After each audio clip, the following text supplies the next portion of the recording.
Today I'm going to be installing this pattern maker's vise onto my workbench.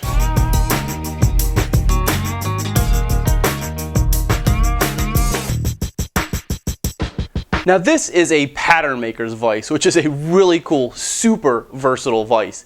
It can tilt and rotate and pivot. It's got clamping dogs, so anything that you are trying to hold, this clamp is going to be able to tackle. Today I'm going to go through the installation process here on a workbench. So let's first go ahead and check out what's included in the box. Inside the box is the vise itself, then a tilt bracket assembly here and a tilt bar here. Of course, wooden handle for the vise. We also have an auxiliary jaw and 4 bench dogs, a little screw pack here, and of course the instruction manual. Now everything arrived in a box packed up in styrofoam, each in its own little separate compartments, lots of the parts wrapped in plastic. Everything arrived beautifully. The first thing I did was took out the vise and unwrapped it from plastic, and it's covered in a protective grease to protect it from rusting, and I removed that per the instructions, and then also added some paste wax on the machine parts just like the instructions ask. Now I've taken my workbench top off of the base, and that's going to be necessary because we're going to have to route some channels both top and bottom on our workbench top in order to install this huge vise. And I'm going to install this at the front left of my bench for a front vise. Pretty typical for a right-handed woodworker, but of course this vise can be installed in various locations based on your workbench, how you work, and your workshop. Be sure to carefully plan where you're going to install this vise on your workbench. You need enough clearance around the legs of your bench for not only the guide bar sliding in and out, but also the tilt bars and the cam handles here underneath. You're going to want access to those, definitely not near or hitting the legs holding up your workbench. Also, if you have front aprons or end aprons on your workbench, the installation could be a little trickier. You're going to have to cut through those aprons in order to provide clearance for the vise. Also be aware that this vise is really heavy, so you want to make sure that it's well supported by your workbench and the legs on your bench. I'd be hesitant to put this all the way out at the end, cantilevered away from your legs. It might end up bending your workbench due to the weight. So make sure that wherever you put this, it's going to be well supported. So let's go ahead and check out the initial instructions and get started. There's a few dimensions that are important when you're going to install the vise on your workbench, the most important of which is the thickness of your workbench top. It needs to be at least 1.5 inches thick, which is important for the weight of the vise and supporting it, but especially due to the hardware, the screws where they're going to go, you need at least 1.5 inch thick work surface. Now, once you figure out where your vise is going to go, we go ahead and cut out a template that is included with the instruction manual, and this is used for locating the screws and also routing the channels for mounting the vise. So I found the location where I'm going to install my vise, and I'm just going to throw a couple pieces of tape down here, down on the template, just to keep it in place while I poke holes where I'm going to drill some holes, and then I'm also going to go ahead and trace the outline with a knife to go ahead and knife in where I need to route out some channels in order to flush mount the vise. Now I'm going to go ahead and mark where we'll be drilling our holes for mounting the vise, and 2 on the front. Now while I've got the template stuck down, I'm also going to trace with my knife the outline. You can do it with a pencil too. I'm just going to use knife lines here. Of course, I'll end up cutting through my tape, so I'll just retape it just so things don't move as I'm going around tracing the outline here. And I also want to do the front. There are 2 sets of lines here on the front, and I want to trace both of them.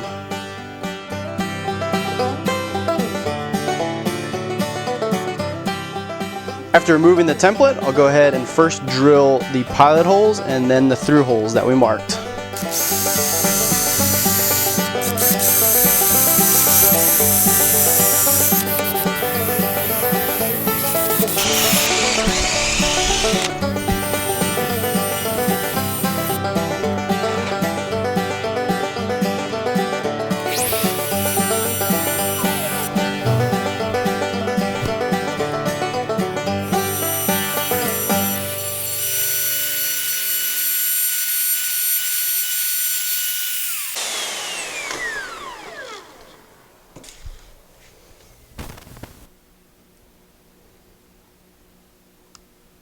Since I had the workbench upright, I went ahead and routed out the top section first.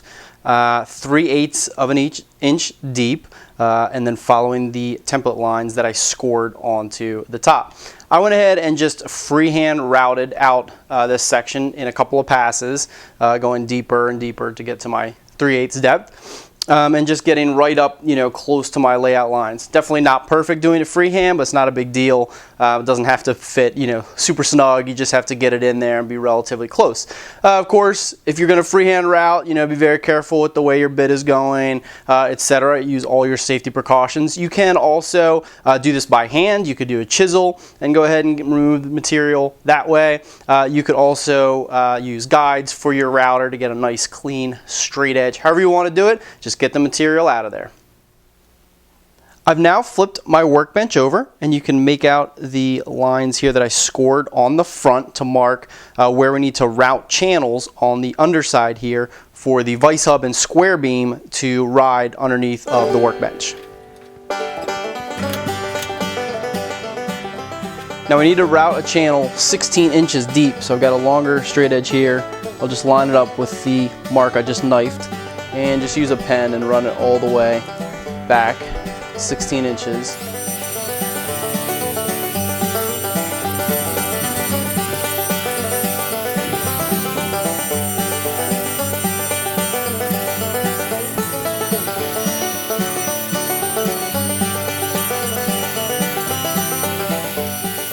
Now that is a lot of material to remove out of a workbench. However you do it, make sure you do it safely. If you're using a router, I found just 1/8 inch passes. I could go really quickly. Getting deeper than that per pass was really bogging down, at least my router, to be able to do it safely. So definitely take multiple small passes to get rid of all this material. Now that I've got this deep channel done, we'll go ahead and move to the next smaller channel here to allow the vise to sit right in here.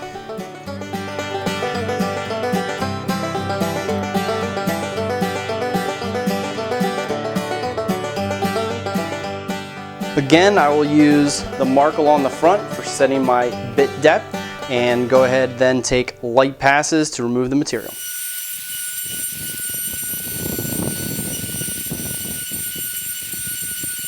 If you're routing, also be careful that as you route out the recess, your base may not span the gap. So just be aware of that. Either have a larger base or make sure that you're putting pressure in the right place to keep your router straight up and down as you route out this recess. Now that I've got the long channel done, the front piece done, the last little piece is to put a 3/8 inch depth, remove some material 3/8 of an inch deep here from the front where the vise is going to sit a little bit inset on the front of my bench. To do that, I'm first just going to use a marking gauge to mark 3/8 deep all the way around, and I'll start here on the bottom, and then I'm actually just going to go ahead and use a chisel and just chisel out 3/8 of an inch deep along the front part here.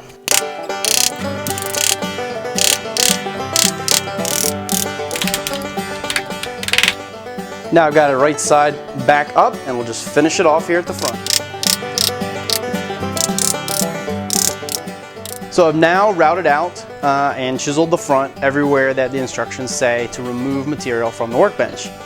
I've gone ahead and taken off the back jaw from the front jaw and the guide bar, so it makes it easier to manipulate to get in here, and put it in. It fits really nicely. I just noticed that this right hand hole where this bolt goes through is off by maybe like 1/16 of an inch or so. I think probably I wasn't careful enough when I drilled through, where I marked the hole and drilled. Maybe I should have pre-drilled a little bit to get right where I marked it. In any case, I don't think it's a big deal. While the bolt won't quite fit in there, I'm just going to elongate the hole a little bit. And this is a through bolt that has a nut on the other side, so I don't think that'll be a problem for holding this vise in. Just drilled that out a little bit more, and my bolt now slips through nicely all the way through to the other side, so I can now go ahead and attach this vise with the hardware.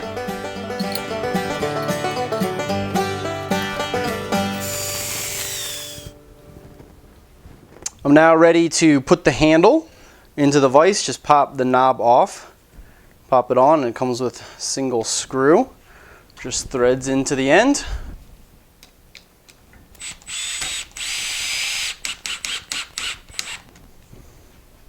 And now we're ready to put the front jaw back on to the mounted vise.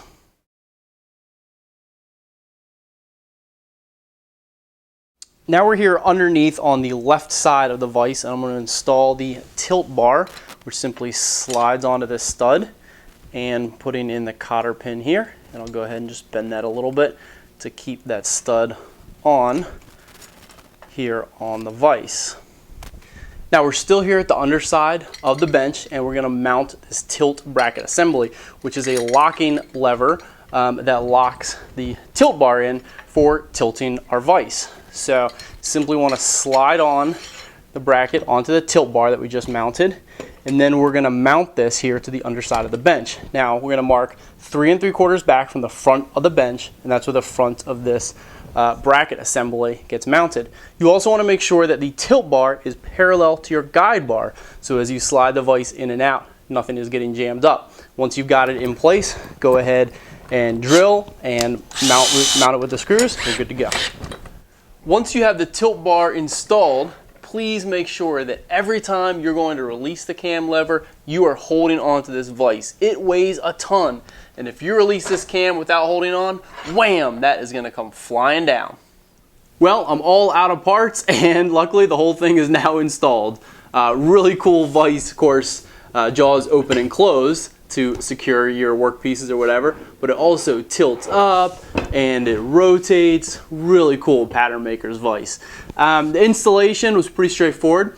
Took me probably a couple of hours, most of that being removing all the material from the workbench, top and bottom.